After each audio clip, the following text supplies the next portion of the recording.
рефлексивен подход в гимназиалния етап и биологичното образование. Актуалните мотиви за избор на изследвания проблем.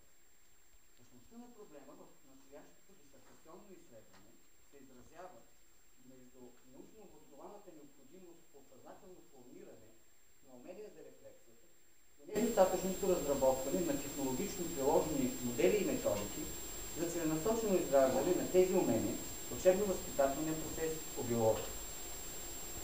Заслужава внимание и факта, че в най-новите международни документи за развитие на европейското средно образование рефлексията е изведена с ранг на съществен елемент в структурата на ключовите образователни компетенции, необходими на всеки в обществото на знание. Обект на изследване са 15-18 годишни ученици, обучавани в различни училища в страната. СОУ Свети Кирил Методий, село Брезница, НПГ Димитър Талев и ПМГ Яне Сандански, град Гоце Делчев, и СОУ Свети Климент Охридски, град Пловдив. Предметът на изследване обхваща разработване и апробиране на образователни технологии, основани на рефлексивен подход, които да насърчават и развиват умения за рефлексия при изучаване на генетично и биотехнологично учебно съдържание в обучението по биология 9-11 клас.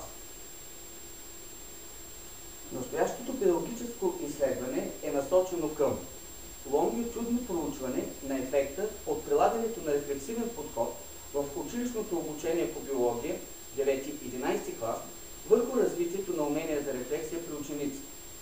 Второ, изучаване на особеностите и зависимостите между двата типа рефлексия – интелектуална рефлексия на собствената познавателна дейност и личностна рефлексия на дейността и качествата на личността в процеса на училищното обучение по биология 9-11 клас. Основните научни допускания, които подлежат на проверка в настоящото изследване, са: хипотеза първа. Предполагаме, че теоретичните схващания за рефлексията могат успешно да се конкретизират до равнището на концепция за рефлексивен подход и на образователни технологии, чието прилагане в гимназиалния етап на биологичното образование ще доведе до значим позитивен ефект върху развитието на рефлексивните умения при ученици от 9 до 11 клас. Хипотеза втора. Допускаме, че в процеса на обучението, свързано с прилагане на рефлексивен подход, между интелектуалната и личностната рефлексия на учениците съществува взаимна положителна корелация.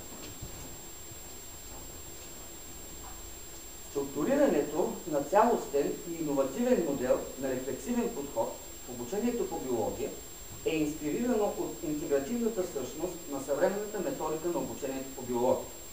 В тази връзка ние считаме, че изграждането на модел на рефлексивен подход, приложим в реалната училищна практика по биология, трябва да е в синхрон с приоритетните направления в развитието на науката. Основната цел на рефлексивния подход е осигуряване на условия за самореализация и саморазвитие на личността. На основата на направения съдържателен анализ на публикациите в системата на МОП за 11-годишен период, ние извеждаме 4 основни характеристики и принципни положения на рефлексивния подход, които могат да се систематизират в следните насоки: развитие на метапознанието в обучението по биология, диалогичност на учебно-възпитателния процес по биология, аксиологична насоченост на биологичното образование и развитие на рефлексивната компетентност на учителя по биология. Структурата на разработената технология, основана на рефлексивния подход, се обособяват условно процесуален и контролен блок. Процесуалният блок включва съвкупност от познавателни и емоционално-волеви психични процеси, които актуализират прояви на интелектуална, а така също и на личностна и праксиологическа рефлексия в обучение. Контролният блок включва външен контрол и самоконтрол.